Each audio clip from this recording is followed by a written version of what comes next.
Olá, vamos dar continuidade à nossa videoaula sobre reunião mediúnica antes, durante e depois do trabalho de Miguel Tavares de Gouveia. Hoje vamos no módulo sexto, o sexto módulo de 8 módulos sobre este tema. E neste módulo nós vamos ver a questão do animismo e alguns casos de fenômenos anímicos.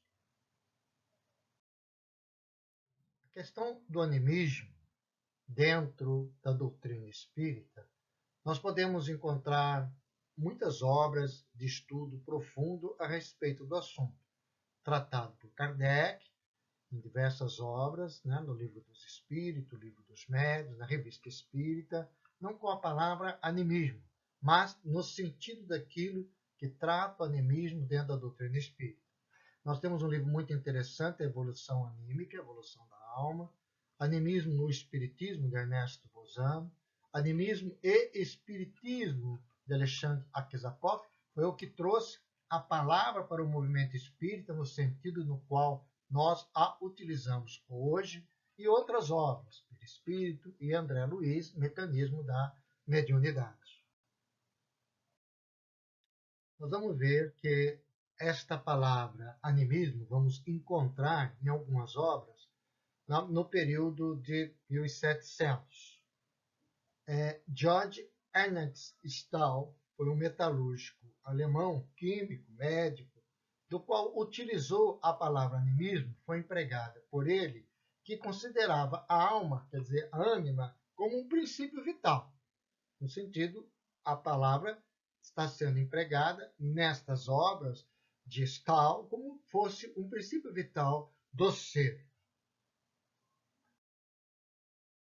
Edward Burnett Taylor, 1832-1917, foi um antropólogo britânico e na sua obra Cultura Primitiva, ele usa também a palavra animismo no sentido mais amplo, como ciência que trata da alma, das diversas manifestações terrestres ou póstumas, doutrina referente a qualquer espécie de seres espirituais ou espíritos. Então, esta obra também trata, de Taylor, também trata da palavra animismo, mas num sentido muito mais amplo a respeito do que tem o sentido animismo hoje dentro da doutrina espírita. Allan Kardec sempre teve uma preocupação muito grande dentro da sua didática de colocações de estudo a respeito das palavras que tinham vários sentidos. Quando tinha algumas palavras que tinham vários sentidos, ou ele criava uma nova palavra, ou ele, na realidade, definia do que se tratava aquela palavra para o estudo da doutrina espírita. Nós vamos ver na obra O Livro dos Espíritos, na introdução, o conceito de alma, porque tem vários conceitos de alma, ânima. Para a doutrina espírita, Kardec coloca ali, na introdução, que julgamos mais lógico tomá-lo na sua acepção vulgar e por isso chamamos de alma ao ser imaterial e individual que em nós reside e sobrevive ao corpo. Kardec ali define o que é o espírito e o que é a alma. O espírito, o princípio inteligente do universo, conforme vem nos dizendo os espíritos na obra O Livro dos Espíritos. E Kardec define que espírito, palavra espírito, para efeito didático, dentro do estudo que ele está realizando, é o espírito desencarnado. E a palavra alma refere-se ao espírito que está encarnado. São as mesmas coisas, em estados diferentes.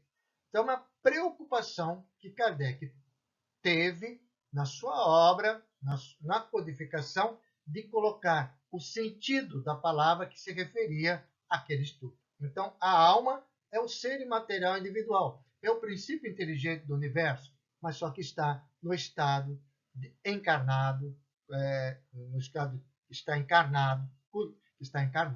Então é nesse sentido que Kardec traz o sentido da alma, o sentido da ânima, a qual nós vamos aqui conversar. Na obra O Livro dos Médiuns, publicada em 1861, o codificador, no seu capítulo 19, do papel dos médiuns nas comunicações espíritas, organiza ali as perguntas e as respostas dos espíritos. No item 223, a segunda, as comunicações escritas ou verbais podem emanar do próprio espírito encarnado no médium. Ou seja, nós vimos que Kardec, na introdução do livro dos Espíritos, coloca que a alma é o princípio inteligente ao espírito encarnado. Mas, em alguns momentos, Kardec coloca espírito e coloca a palavra encarnado. Certo? É a mesma coisa que fosse a alma, a encarnada. Então, nesta pergunta, ele faz se as comunicações, quer dizer, escritas, psicográficas, ou verbais, psicofônicas, né, como ele chamou de médios falantes, também pode emanar do próprio espírito encarnado do médium. O espírito do médium também pode dar a comunicação ali naquele momento? Esta é a pergunta que Kardec fez aos espíritos. É muito interessante esta resposta que os espíritos dão à pergunta de Kardec. Vem colocando que a alma do médium, quer dizer, o espírito que está encarnado, pode comunicar-se como a de qualquer outro espírito. Se goza de certo grau de liberdade, recobra suas qualidades de espírito. Olha só, aqui ele já está colocando que a alma do médium pode, dependendo daquele espírito, pode recobrar em sua memória a qualidade de espírito, ou seja, até de outras encarnações, de espírito, aqueles espíritos que estão desencarnados. Então é nesse sentido que a alma do médium pode se comunicar. Porque ficais sabendo, continua, entre os espíritos que evocais, né, os espíritos, aí no caso desencarnados, alguns há que estão encarnados na Terra. É muito interessante isso, porque quando Kardec fazia evocação, ou pedia para fazer evocação, o Espírito de São Luís, que o ajudou muito a respeito desses assuntos, no sentido da codificação, e trazia aquela entidade, ele trazia com a personalidade daquela entidade que estava ali colocando-se, no qual Kardec precisava realizar as pesquisas. Mas, provavelmente, aquele espírito poderia já estar encarnado de uma outra forma. Mas, quando se vinha a comunicação, vinha com aquela personalidade de espírito daquela encarnação no qual Kardec estava na pesquisa. Por que não se havia de dar o mesmo com o médium? Porque o médium, às vezes, nas suas momento de comunicação, não pode trazer para a sua razão ali aqueles espíritos ou das suas encarnações, né, presente de outras encarnações e trazendo na escrita ou verbal. Pode, perfeitamente. Aí Kardec, no item terceiro dessa questão, 223, pergunta aos espíritos: então, como distinguir se o espírito é do médium ou outro, de um terceiro? Né? Se ele está dando a comunicação ali, está trazendo uma personalidade, que não seja a personalidade daquela alma encarnada, trazendo uma outro tipo de personalidade, como é que podemos identificar se é dele ou é de outro? Na realidade, por vários momentos, a espiritualidade nos chama a atenção do estudo e da observação. Pela natureza das comunicações, vem nos colocando os espíritos a resposta. Estuda as circunstâncias e a linguagem e distinguirás. Aliás, há respostas que se lhe não pode atribuir de modo algum. É por isso que te digo, estudar e observar. Então, observação sempre dentro da doutrina espírita, o estudo é uma importância muito grande. Nós não devemos tirar nenhum tipo de conclusão sem antes fazermos um profundo estudo e uma profunda observação, principalmente nesses casos específicos. A doutrina espírita teve vários momentos difíceis na sua divulgação. Um deles, logo no início, no ano ao qual Allan Kardec desencarnou, 1869, o filósofo alemão Karl Robert Eduard von Hartmann, que nasceu em 1842 até 1906, publicou uma obra chamada Filosofia do Inconsciente. E esta obra vinha demonstrando de que não existe espírito dando comunicação, porque ele coloca durante toda a obra que a consciência sonambúlica é a única fonte que se oferece às nossas investigações sobre a natureza das manifestações espiríticas intelectuais. Ele coloca nesta obra que não existe espírito dando comunicação. É somente o ser encarnado, através das suas consciências sonambúlicas, através do seu cérebro, que consegue fazer as comunicações. Não tem, então, a questão da mediunidade. Ele derruba a mediunidade nesta obra. Não existe mediunidade no sentido do médium ser o intermediário entre uma entidade e outra. Não existe. Então, esta obra, de uma certa forma, coloca todo o trabalho de Allan Kardec parado, porque esta obra diz que a consciência sonambúlica do ser é o ser que dá todas aquelas comunicações. Nós vamos ver que quando Paulo de Tarso escreve na segunda carta aos Timóteos, ele coloca lá no seu versículo: combati o bom combate, guardei a fé. E esse combate, na realidade, Alexandre Akizakov o realizou neste bom combate quando leu a obra Filosofia do Inconsciente. Alexandre Akizakov, 1832-1903, foi um diplomata russo, um conselheiro de Alexandre III. Doutorou-se em filosofia e se notabilizou na investigação e na análise dos fenômenos espíritas durante o século XIX. Desde 1855, se interessava pelo assunto.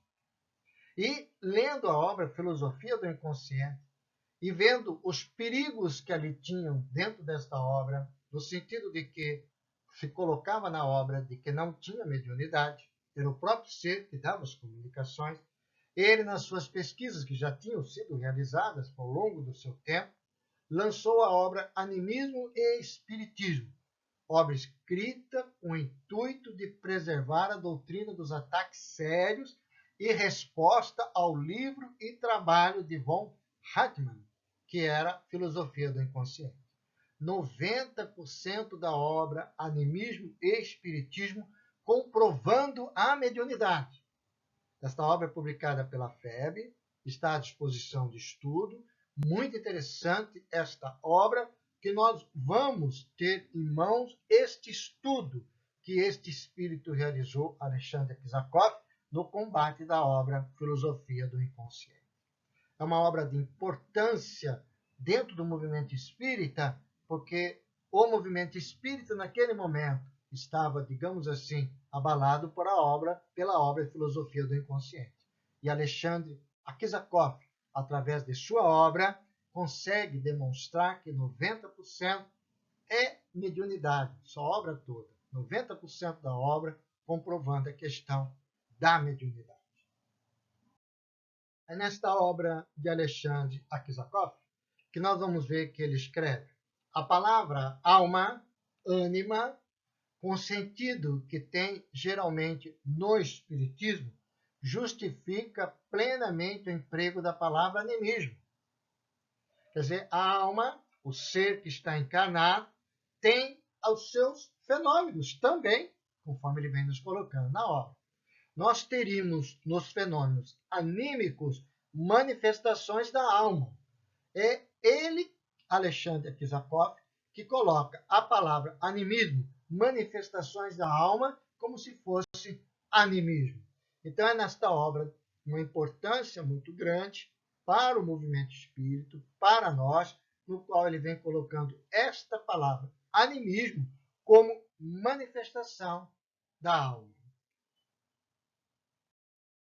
Um outro grande pesquisador, Ernesto Bosano, italiano, professor da Universidade de Turim, foi um pesquisador na área psíquica desde 1891, um dos mais famosos do seu tempo, na época. Bosano publicou mais de 50 obras que tratavam de cada área e de cada aspecto da metapsiquismo, da vida, do ser. E Bosano foi convidado a participar do Congresso Internacional de 1937 de Glasgow, na Escócia, no qual pediram para ele fazer uma questão: a mediunidade, animismo ou espiritismo? E ele tinha que falar a respeito do assunto. E ele fez um resumo nesta obra, conforme ele coloca, de seus 40 anos de trabalho, e lançou esta obra neste Congresso Internacional, chamado Animismo ou Espiritismo, né? Colocando esta tese dentro dessa obra nos dois aspectos. Muito interessante esta obra, no sentido do movimento espírita, principalmente neste Congresso Internacional, no qual ele define a questão do animismo e define a questão do espiritismo, da mediunidade. E ele vem colocando na obra o seguinte: nenhum nem outro, pois que ambos são indispensáveis à explicação do conjunto dos fenômenos supranormais, cumprindo, se observe, a propósito, que eles são efeitos de uma causa única, o espírito humano, que, quando se manifesta em momentos fugazes durante a existência encarnada, ele coloca, determina os fenômenos anímicos. E, quando se manifesta na condição de desencarnado, no mundo dos vivos, determina os fenômenos espíritas. Dentro da obra, ele diz que os dois têm uma importância muito grande, que o espírito encarnado do ser, nos seus momentos, pode ter as suas ações anímicas. Quando está desencarnado e utiliza um médium, são os fenômenos espíritas. E ele complementa: as conclusões promanantes da análise aprofundada dos fenômenos anímicos se conservariam sempre invulneráveis, pela boa razão de que, quanto mais se divinize a personalidade integral subconsciente, tanto mais se reforçará a tese aqui promulgada, segundo a qual o animismo prova o espiritismo. Ele coloca isso na obra, porque quanto mais se pesquise, quanto mais se busque as personalidades, dividir as personalidades, mais se entende a questão do espiritismo, mais se reforça a respeito do assunto. Quanto mais se aprofunda nos fenômenos anímicos, mais se entende a questão da alma, do ser, do espírito desencarnado. A alma, na realidade, tem os seus fenômenos anímicos, que vão também produzir essas questões mediúnicas, porque são parte integrante da questão da mediunidade. Então, o animismo prova o espiritismo, conforme Ernesto Bosano vem nos colocando nesta maravilhosa obra, Animismo ou Espiritismo. Fica aqui a nossa recomendação a ler essas duas obras, de Alexandre Akhizakov e de Ernesto Bosano, para se aprofundar no tema animismo. Aquilo que Ernesto Bosano vem se colocando, que a alma tem uma importância muito grande nas questões das comunicações espíritas, da sua obra Animismo e Espiritismo, divulgada em 1937 no Congresso Espírita, Allan Kardec já tinha estudado esse assunto. Allan Kardec vem nos colocando no item 225, no Livro dos Médiuns, que nem por isso deixa o médium de exercer influência no tocante à forma, pelas qualidades e propriedades inerentes à sua personalidade, tomando a forma do dizer próprio e particular desses médiuns.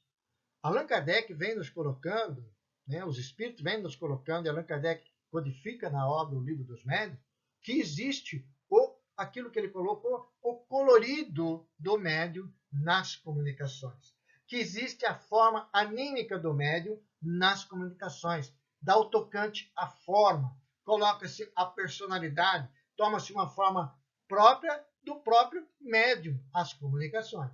Kardec chega a colocar, de uma certa forma, um exemplo, dizendo, se nós temos um vidro amarelo, azul e verde, a luz é uma só, mas vai refletir cores diferentes. Ou seja, cada lâmina de vidro tem uma cor. Cada médium tem o seu colorido e vai transferir aquela luz que é a mesma daquelas cores que são os médiums. É a alma do médium dando, uma certa forma, uma influência naquela comunicação ao tocante à forma, qualidade, propriedade, personalidade, texto, né? Então, é nesse sentido que Kardec vem nos colocando a importância que a alma tem nas comunicações mediúnicas. Um outro estudo também que nós podemos realizar é este livro, Evolução em Dois Mundos, pelo espírito de André Luiz, psicografia de Chico Xavier. Nós vamos ver que na segunda parte, no capítulo 2, André Luiz vem nos esclarecendo o seguinte: expressa-se a mensagem pelo sistema de reflexão. Aqui ele está falando que o médium está dando uma mensagem, certo? E essa mensagem pelo sistema de reflexão, em que o médium, embora guardando o córtex encefálico anestesiado pelo espírito, por ação magnética do comunicante, que vai ter todo o controle do córtex encefálico do médium, ele recebe os ideogramas e o transmite com palavras que lhe são próprias. Então, a decodificação daquela comunicação, ou ideogramas, conforme vem nos colocando André Luiz, são palavras próprias do médium. São formas do médium, mesmo que o seu córtex encefálico esteja anestesiado por uma ação magnética do comunicante. Se o comunicante lhe transmite uma palavra ou uma ideia, o médium não tem registro em seu cérebro presente ou de encarnações passadas, ele vai decodificar, vai transmitir com suas palavras da forma que ele vai entender. Então é nesse sentido que a alma exerce uma influência na comunicação. Nós estamos aqui tratando da influência da alma do médium a respeito destas comunicações, dando o seu colorido, porque ele tem efetivamente uma participação, o médium, nas comunicações. É a sua forma de transmitir o seu momento, o seu colorido, por assim dizer, naquela comunicação. Por isso que sempre os espíritos, principalmente dentro das obras, principalmente na obra O Livro dos Médiuns, os espíritos vêm nos colocando, e Kardec vem nos colocando, estude, observe, estude, observe, para que nós possamos, assim, termos consciência daquilo que estamos analisando a respeito das comunicações. Algumas pessoas julgam que o animismo, a ocorrência do animismo, por determinado médium, de repetidas mensagens do mesmo teor. Ou seja, aquele médium, todas as reuniões mediúnicas têm um determinado padrão de comunicação, de espírito sempre idêntico. Então as pessoas julgam que ela é animismo. Não é animismo. Não é animismo. Na obra Desobsessão, André Luiz vem nos colocando que há médiuns psicofônicos para quem os amigos espirituais designam determinados tipos de manifestantes que lhes correspondem às tendências, caracteres, formação moral, intelectual, que são especialistas, vão especializando-lhes as possibilidades, não devendo confundir este imperativo do trabalho com o chamado animismo ou supostas manifestações inconscientes. Não são animismo. Não é do médium aquela comunicação, não é a alma do médium que está em transe tendo aquelas manifestações inconscientes, que às vezes o médium não está mistificando, ele não está nem sabendo. Mas aquelas comunicações, eles têm sempre um determinado tipo de padrão, porque o médium está especialista naquele padrão, tem os caracteres para aquele padrão, tem a sua formação moral e intelectual para aquele padrão, e a espiritualidade utiliza aquele médium para aquelas entidades com aquele mesmo padrão. Pode ser qualquer outro tipo de padrão, mas o médium dá sempre comunicações de determinado tipo de entidade com aquela mesma problemática. Então, esta questão de comunicações de entidades com a mesma problemática por um mesmo médium, às vezes é a espiritualidade, né, que designa aquele médium e prepara aquele médium para ter aqueles tipos de comunicações. Então, não é animismo ou supostamente manifestações inconscientes. É muito importante esta questão, porque aquele meu professor, Aloir, né, que nos colocou dentro da questão da mediunidade, depois o Miguel prosseguiu a esse nosso treinamento e continuamos sempre estudando, o Aloir Rocha, vem um dia nos pergunta a respeito deste assunto dentro dos nossos estudos que estamos realizando na Casa Espírita, ele vem colocando que é muito difícil identificar as questões do animismo do médium que está trabalhando, porque ele cuidava de almas, para ele não importava se estavam encarnadas ou desencarnadas. Uma resposta sábia de aprendizado para que nós possamos realmente, né, aprender a cuidar de almas, não importando se estão encarnadas ou desencarnadas. E continua na obra Desobsessão, no capítulo 33, a observação de André Luiz, que estes casos devemos analisar sem espírito de censura ou escândalo. Os problemas de animismo ou mistificação inconsciente que porventura venham ocorrer, fazendo o possível para esclarecer com paciência e caridade os médios e os desencarnados nestes processos de manifestações obscuras. Então, às vezes acontece dentro de uma reunião, médium em certos momentos ter esse tipo de atividade anímica. Nós não devemos, os participantes, de modo nenhum, sem censura, muito pelo contrário, devemos atender com carinho, com paciência, com estudo, com perseverança e atender a alma, tanto faz encarnada ou desencarnada, conforme vem nos colocando a Luir Rocha. Nós já vimos, desde o livro dos médiuns, que os espíritos vêm nos colocando, São Luís vem nos colocando, que a alma do médium pode se comunicar, né, num processo anímico, ele pode ter suas comunicações. Agora, existem alguns fenômenos muito interessantes. Um dos fenômenos da alma é uma propriedade de bicorporeidade ou bilocação com gomes duplos, que Kardec trata no livro dos médiuns, no capítulo 8º. A Revista Espírita, nós temos dezembro de 1858, fevereiro de 1859, agosto de 1859, novembro de 1860 e outras, tratando desse assunto de bicorporeidade. O indivíduo, que vem a ser isso? O indivíduo se desdobra simultaneamente em dois lugares, a alma fora do corpo adquire momentaneamente a tangibilidade, ou seja, fica visível. Não é uma materialização, é um desdobramento daquela alma permanecendo, digamos assim, com o seu fluido vital no corpo, às vezes até consciente, muito mais raro, conforme vem nos colocando Kardec, mas às vezes consciente, e a alma em outro local, que se torna às vezes tangível, inclusive utilizando a voz, né? Tendo a questão da voz.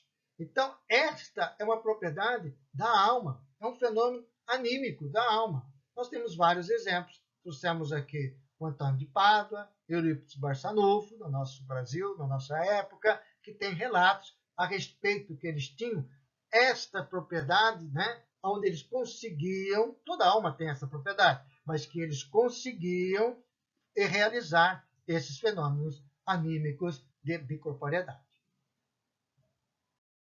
Um outro fenômeno anímico que Ernesto Bozano nos traz, é ele que chamou de desdobramento do leito de morte. Não é uma materialização. Percebe-se de modo coletivo. Né? O espírito aparece e todo mundo vê. O corpo é etéreo, plenamente constituído, vivo, animado. Então, Allan Kardec vem nos colocando que a alma também tem condições de se tornar tangível para aqueles todos presentes. E nós vamos ver a aparição de Jesus após a sua morte, em vários momentos, né? Depois foi visto uma vez por mais de 500 irmãos, dos quais vivem ainda a maior parte. Está lá em Paulo, primeira carta aos Coríntios, relatando a respeito, né, da tangibilidade do Mestre Jesus, né, junto a muitas pessoas. Então, é um fenômeno que a alma tem, é uma propriedade que a alma, mesmo estando desencarnada, ela pode se tornar tangível, visível. E Ernesto Bozano retrata alguns casos neste livro Animismo ou Espiritismo. Tem outras obras dele também, que foi um pesquisador também dentro desta área. Um outro fenômeno anímico, né, que a alma com essa tem uma propriedade, é a transfiguração. Kardec estudou isso no Livro dos Médiuns, a Gênese nós temos alguns estudos, Revista Espírita tem vários casos. É um fenômeno de uma transformação fluídica na mudança do aspecto que se produz sobre o próprio corpo do vivo. Pode ser a transfiguração, ela pode ser mediúnica ou ela pode ser anímica. Ainda podemos dividir, Kardec divide em dois aspectos. E nós temos a questão dos evangelhos, alguns casos de Jesus. Um deles, enquanto orava, seu rosto pareceu inteiramente outro. Suas vestes se tornaram brilhantes, luminosas e brancas como a neve, como não há lavadeiro na terra que possa fazer alguma tão alva. Nós vamos encontrar no evangelista Marcos 9. Então, vemos que a transfiguração do Mestre Jesus, né, ele transformou até o seu rosto, conforme o evangelista nos coloca. Suas vestes se tornaram brilhantes, porque houve envolvimento fluídico em toda a sua parte material no qual estava ali, se transformando. Né? Sua veste branca é o fenômeno de transfiguração. Um outro fenômeno, né, que Kardec diz que é comum, fenômeno anímico, é a questão da dupla vista. No que se chamais dupla vista, o espírito ainda está mais livre. Embora o corpo não esteja adormecido, a dupla vista é a vista da alma. Nós vamos encontrar na obra O Livro dos Espíritos, na questão 447, essa questão. E nós vamos ver que a dupla vista depois foi estudada por Allan Kardec em outras obras. E nos traz que às vezes ela é anímica e às vezes ela pode ser também mediúnica. Então, de uma certa forma, é um fenômeno anímico, aonde aquele ser que está encarnado tem a sua vista psíquica ampliada e pode prever o futuro, ver coisas, estar a distante em poucos segundos, mesmo não estando adormecido.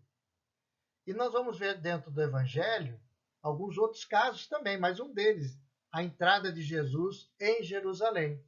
Ele diz assim aos seus discípulos: ide a essa aldeia que está à vossa frente, e lá, chegando, encontrareis amarrada uma jumenta, e junto dela o seu jumentinho. Está em Mateus 21. Então, é a dupla vista do mestre daqui. O mestre Jesus tinha todas as questões, né, fenomênicas, digamos assim, da alma ampliadas, né, digamos assim, por ser um espírito altamente puro, por ser um espírito realmente que tem uma envergadura, né, espiritual muito grande. Então, tinha esses fenômenos da alma muito grande. Então, mas foi uma dupla vista que ele teve. Olhou lá, viu que tinha um jumentinho, né? E ele precisava, para cumprir as escrituras, pediu para o discípulo ir lá buscar a jumentinha naquela aldeia que estava próxima.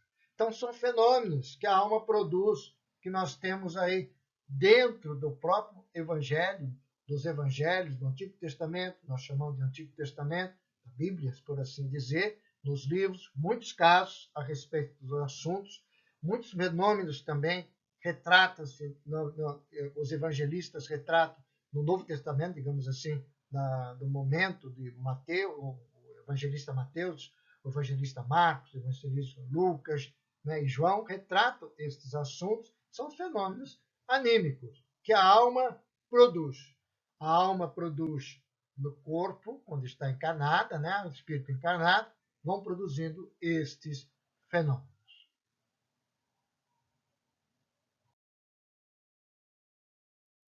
E aqui agradecemos por mais esta oportunidade de trazer estes ensinos a respeito do animismo e a respeito dos fenômenos anímicos, alguns fenômenos anímicos, temos mais, e agradecemos a Deus a oportunidade. Muita paz a todos.